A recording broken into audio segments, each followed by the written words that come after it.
Cookery சேனலை பார்த்து யார் வேணாலும் சமையல் பண்ணலாம். ஆனா சுவையான சமையல் பண்றது எப்படி? நான் இதயம் நல்லெண்ணெயில சமையல் பண்றேன். ஆஹா ஓஹோன்னு பாராட்டுறாங்க. நீங்களும் இதயம் நல்லெண்ணெயில சமையல் பண்ணுங்க, பாராட்ட வாங்குங்க. தினம் தோறும் வாங்குவே இதயம் இதயம்.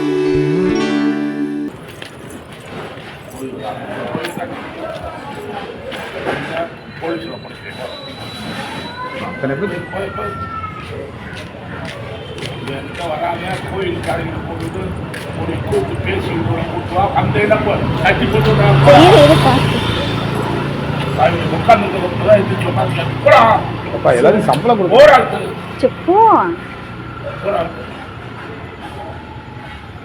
இன்னி நான் போலீஸுக்கு போன் பண்ணிட்டா போயிடுறான். பதில் சொல்ல முடியாது. போடா போடா போயிடுறான். அப்ப காலி சொல்றேன் போடா கட்டி போட்டு அசிங்கப்படுத்தி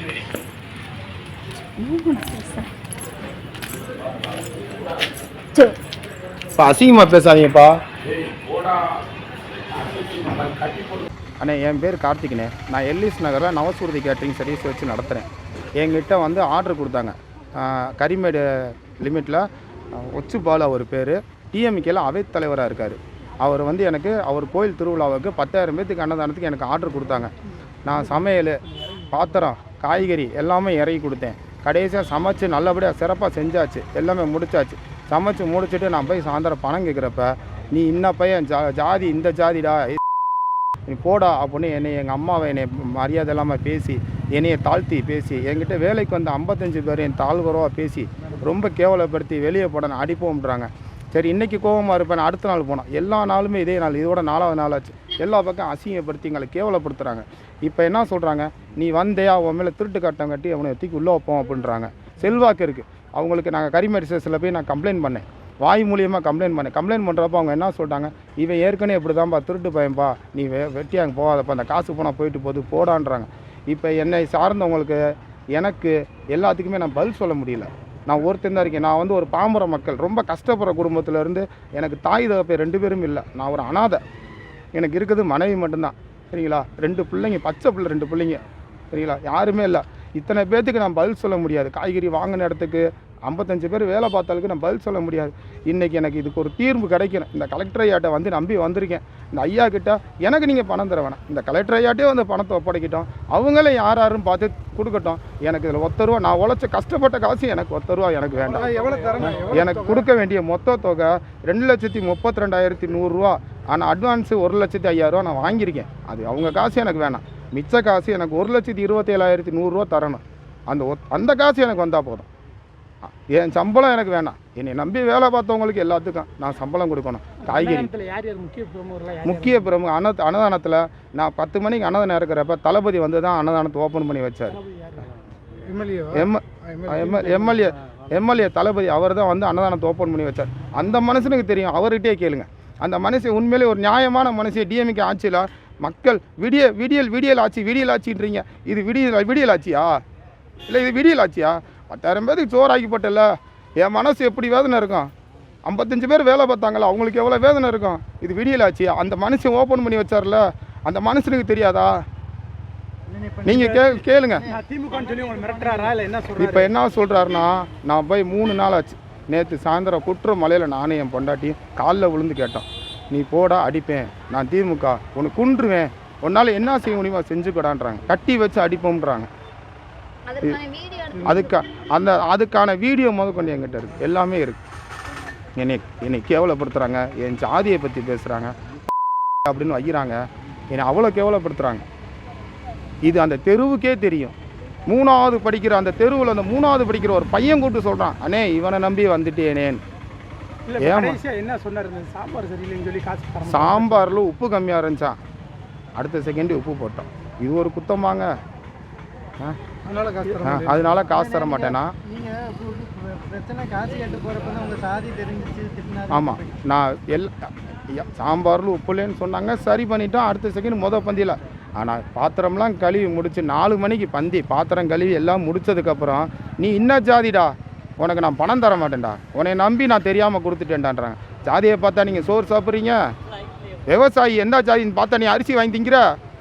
என்ன விவசாயம் என்ன சாதின்னு பார்த்தா நீ பருப்பு வாங்கி திங்கிற 55 பேர் நீ உனக்கு உசிலம்பட்டிக்காரே நீ உன் உத திமுறை காட்டுற அந்த ஒச்சுப்பால்ட்ட நேராக கேட்குறேன் நீ அந்த திமுறை காட்டுற உன் கட்சி பவரை காட்டுற ஒரு பாமர மக்கள் இன்னைக்கு நான் தூக்க மாட்டு தொங்கிட்டேன்னா நீ என்ன செய்ய போகிற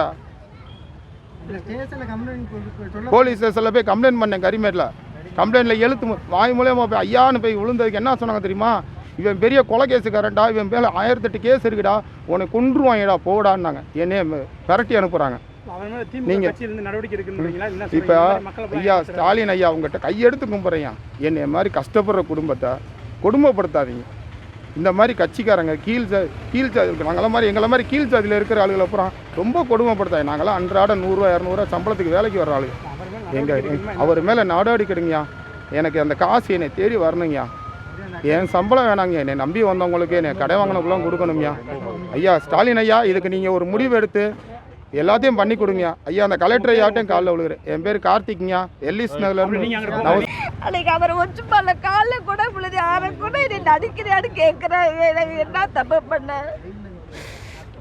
ஏழை வயசுல எப்படி அடிக்கிறாரு அவர்கிட்ட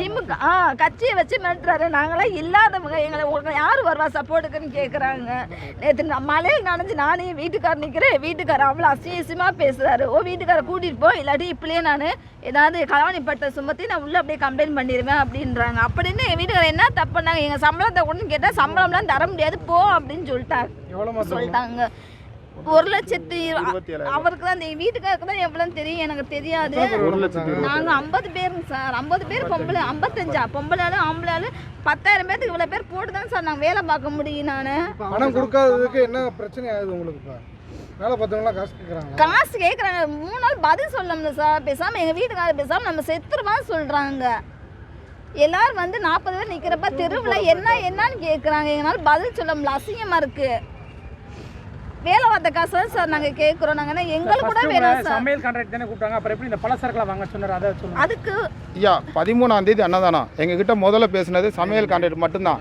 13ஆம் தேதி அன்னதானம் 12ஆம் தேதி சாயந்தரம் எங்களை திருப்பி கூப்பிட்டு அவங்க சைடில் இருந்து காய்கறி இறக்க முடியல எனக்கு வேலை அந்த கோயில் திருவிழா டென்ஷனில் இருக்கேன் நீ தம்பி எல்லாமே இறக்கிருந்தாங்க நான் ஒரு நம்பிக்கையில் எனக்கு இந்த காய்கறி இறக்குனா இந்த தண்ணிக்கிணறு இறக்குனா ஒரு 5000 கிடைக்கும் ஒரு 2000 கிடைக்கும் இந்த ஒரு காரணத்துக்காக சரி நான் இறக்கிறேன்பான்னு பூராமே இறக்குனேன் நம்பிக்கைன்ற பேரில் என்னைய நம்பி இறக்குனாங்க இப்போ கடைசி நேரத்தில் பூராமே மாட்டிக்கிட்டேன் இப்போ பூரா பேருக்கு பதில் சொல்ல முடியல இருங்கம்மா வந்திருக்குன்னு எப்படி தெரியும் எங்களுக்கு நாங்கள் பார்க்கல அப்போ உன் புருஷன் சொல்கிறத நீ நம்புறியான்னு கேட்குறாங்க இப்போ தண்ணிக்கேனை போட்டோன்னே நீ கூட்டிகிட்டு வா பச்சை மிளகா கொடுத்தோன்னே கூட்டிகிட்டு வா வெங்காயம் கருவேப்பிலை கொடுத்தோன்னே எல்லாத்தையும் நீ கூட்டிகிட்டு வா நான் காசு தரேன்னு சொல்கிறாங்க சார் இவங்களை போய் எப்படி சார் நாங்கள் கூப்பிட முடியும் நாங்கள் சார் ஒவ்வொன்றுக்கும் பரவா மார்க்கெட்டில் என் பேர் தங்கர் சார்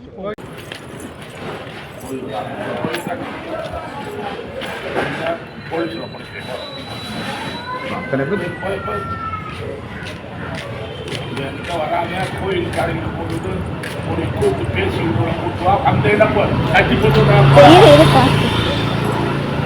உட்காந்து எல்லாரும் சம்பளம்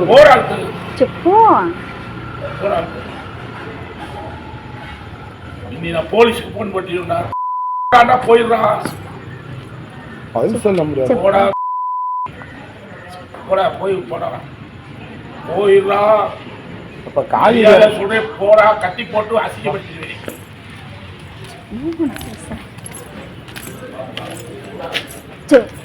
இப்போ அசிங்கமாக பேசாதீங்கப்பா போடா கட்டி போட்டு